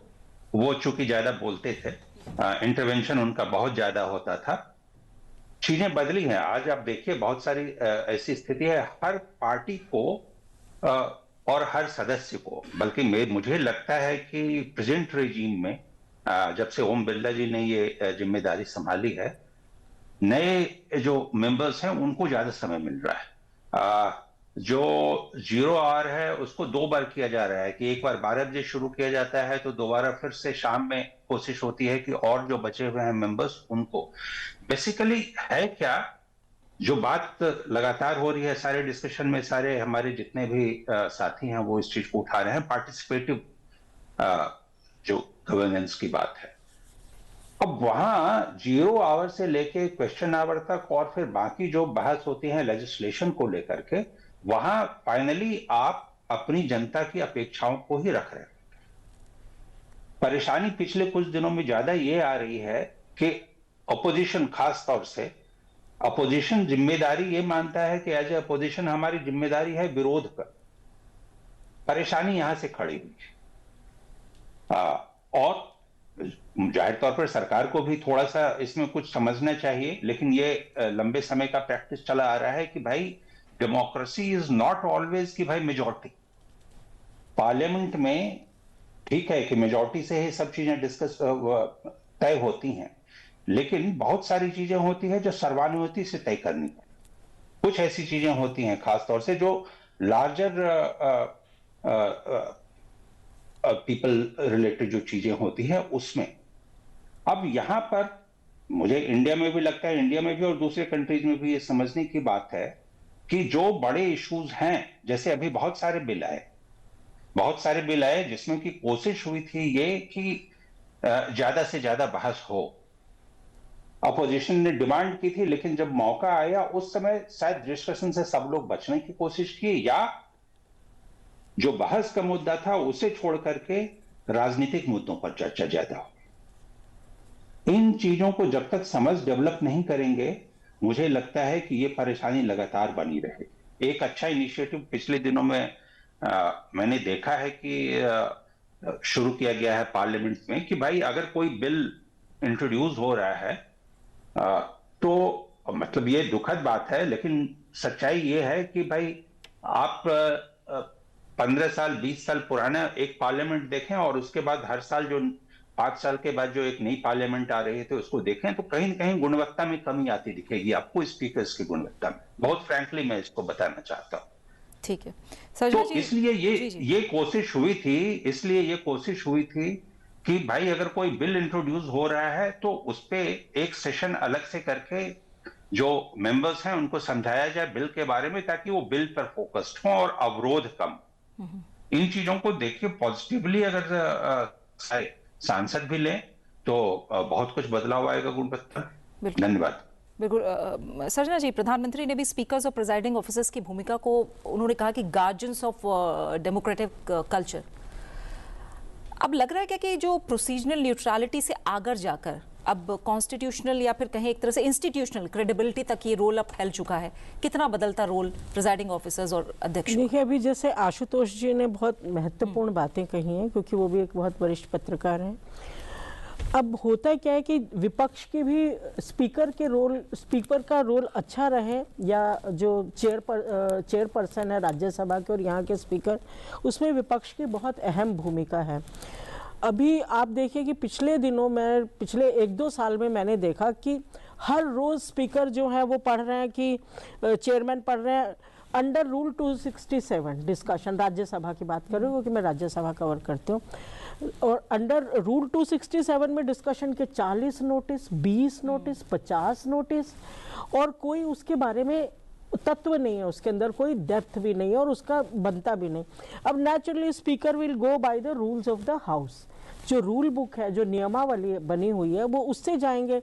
तो अब स्पीकर भी, आपने 40 नोटिस दिए, दे दीजिए उसके बाद, लेकिन वो भी अपने रूल से जाएंगे। तो वो पढ़ देते थे कि आज मुझे अंडर रूल 267 डिस्कशन के लिए 40 नोटिस मिले, लेकिन ये नियमों पर खरे नहीं उतरते, इसलिए कोई भी नियम स्वीकार नहीं किया जाएगा।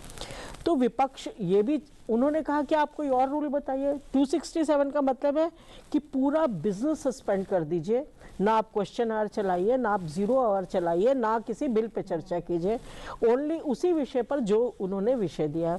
अब एक दिन में अगर 10 विपक्ष के 10 नेता कहते हैं कि इस इशू पे 267 के अंडर चर्चा कराइए, तो स्पीकर क्या करेंगे?